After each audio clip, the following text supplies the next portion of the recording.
Did you catch that?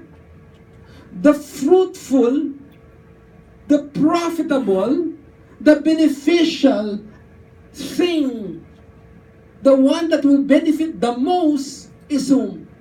Is Paul.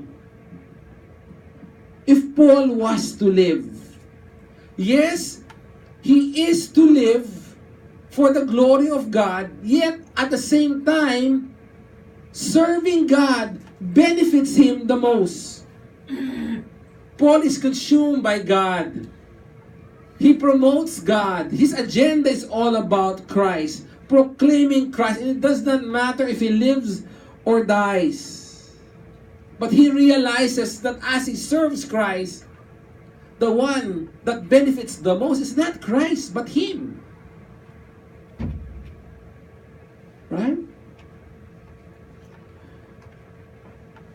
It's like a Bible teacher, right? A Bible teacher, who benefits the most? The teacher. As he serves, as people are blessed, the one who's ultimately blessed, primarily blessed, is the teacher. And make no mistake, when we serve Christ, no matter how difficult that might seem, no matter how sacrificial the act might be deemed by others, it is beneficial to you. Why? Because deep inside you, there is a deep peace, a deep security, a deep joy, founded only in serving Christ. There is, I know a man who's, like all of us, we know people who are well off in life. And this man, a friend of mine, is very well off in life. And I remember one time when I was talking to him, to my surprise, to my utter baffledness, he told me, alam mo ba, before I became a Christian, I can't sleep at night. Ang dami kong problema. Sabi ko, kidding me? Of all people, you have a problem? Hindi ka makatulog sa dami mo ng problema? Man, what's wrong with him? And he's really well off. But peace, security, genuine joy can only come when you're living for Christ. Now, other people might say that, yeah, everything is going wrong. Even if the world falls all around you, if you're living in Christ, you stand on firm ground. Because you know you're in the middle of God's will. And you're most protected in your life in the middle of God's will. You're not most secure when everything is fine. You're most secure in life when you're obedient to Him. So Paul is saying, if I am to live in the flesh, this means fruitful labor for me. And yet he says, it is laborious. Any farmer here? Right? During that time, this is an agricultural society. When farming was really part of it, especially farming in the desert, is really difficult. It's laborious, yet you put in the hard work, it will bear fruit. And Paul knows exactly what that means. Go to 2 Corinthians, please. 2 Corinthians 11.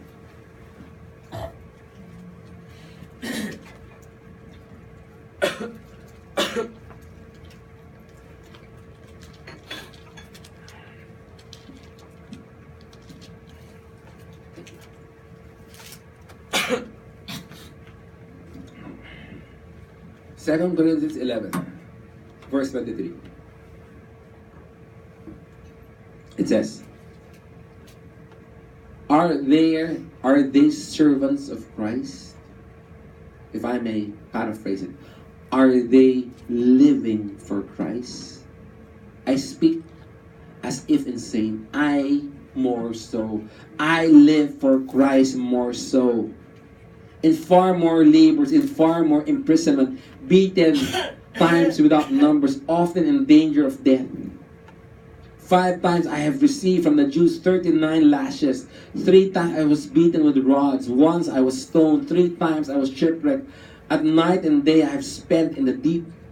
I have been on frequent journey in dangers from rivers, dangers from robbers, dangers from my countrymen, dangers from Gentiles, dangers in the city, dangers in the wilderness, dangers in sea, dangers among false brethren. I have been in labor and hardship through many sleepless nights, in hunger and thirst, often without food, in cold and exposure. Apart from such external things, there is the daily pressure of me, of concerning for all the churches.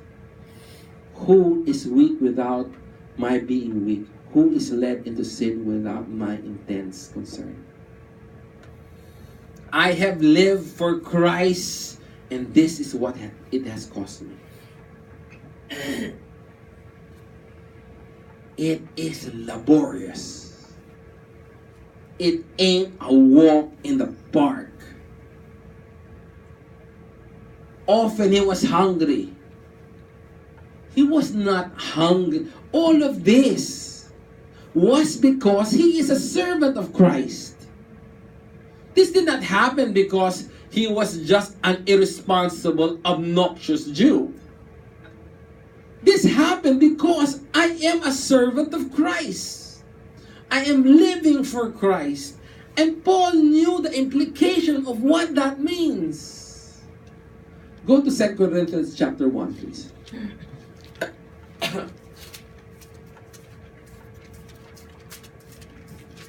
2 Corinthians chapter 1, verse 8. For we do not want you to be unaware, brethren, of our affliction which came to us in Asia, that we were burdened excessively beyond our strength, so that we despair even of life. Imagine, ayaw na niya mabuhay. Verse 9, indeed, we have the sentence of death within ourselves, so that we would not trust in ourselves, but in God who raised the dead. Verse 10, who delivered us from so great a peril of death, and will deliver us. He on whom we have set our hopes, and he will yet deliver us. You also joining in helping us through your prayers, so that thanks may be given by many persons on our behalf for the favor bestowed on us to the prayers of many. Yes, it is hard work. Yes, it is laborious, living for Christ in the flesh. But I submit, it is a fruitful endeavor. And Paul says there, yet which I shall choose, I cannot tell. I cannot say. I don't know what I prefer, to live or die. Here he lays the basis of living. It's serving Christ. But he says, I cannot tell why. Verse 23. I am hard pressed between the two. My desire is to depart and be with Christ, for that is far better. Now here Paul tells us, okay, on the other hand, the first alternative is to live in the flesh, to live for Christ here on earth. The other alternative is to depart and be with Christ. And Paul said, I am hard pressed. I am hemmed between two forces. I am tormented. This is such a psychological ordeal for me. Because he longs to be with Christ. He dreams about it. Being with the person that he loves the most. And he says there, my desire. This is my burning desire. This is what burns inside me. That I depart The word depart there is the same word used for uh, taking out the anchor of a ship or breaking a tent. It's leaving, it's departing. And Paul says, that is my desire. I want to die already. You know, remember, Paul is writing to the church in Philippi, and at that time, death is is is a dime a dozen. Before the Roman Empire, Alexander the Great tried to conquer the whole known world, and he was able to do that, right?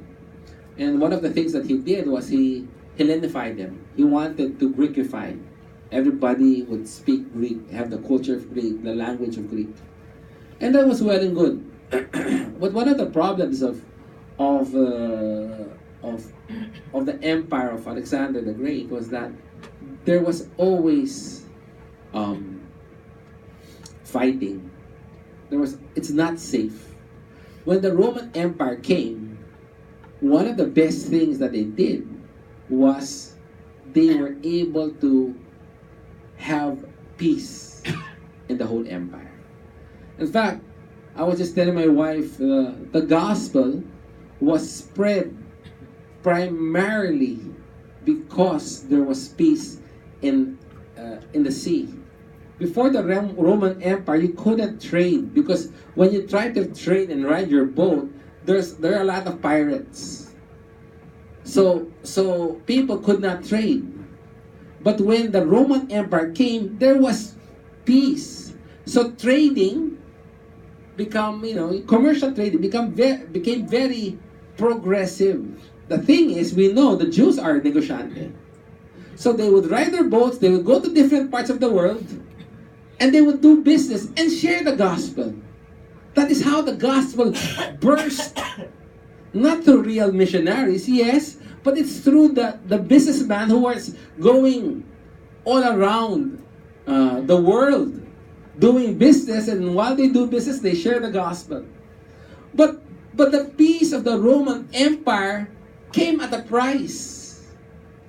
There should be no dissension.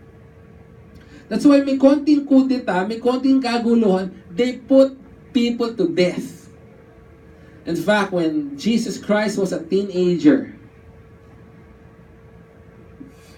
the Jews kasi always wants to rebel. They don't want to be occupied. So when Jesus Christ was a teenager, there was a rebellion in Israel. And the Roman Empire is quick to crush such thing. In that time, when Jesus Christ was a teenager, they killed 1,700 Jews. And what they did is they crucified them every 10 meters. So what's 10 meters? From here to that wall. Here to that wall, no? From here to that wall, a man is crucified for 16 kilometers. That's why there was no dissension. They crushed them. And Paul knew, di ba? He was in jail waiting for his death. And here, he was trying to tell them, because by the time the letter, I have an uncle who died in Macau, the husband of Tita Paz, right? He arrived in Macau at that time for the race. He sent a telex, a telegraphic, whatever. I arrived safely here in Macau. Message to his wife. By the time the wife read the message, she did not realize. May time lapse. His husband died in the car already. Similarly, Paul does not know naman that by the time he gets that Epaphroditus gets back to Philippi, if he will be alive. And he was telling here, guys, in case you find out that I'm dead, don't worry, I long for it. He was still trying to comfort them in case he gets put to death and the letter arrives. So Paul is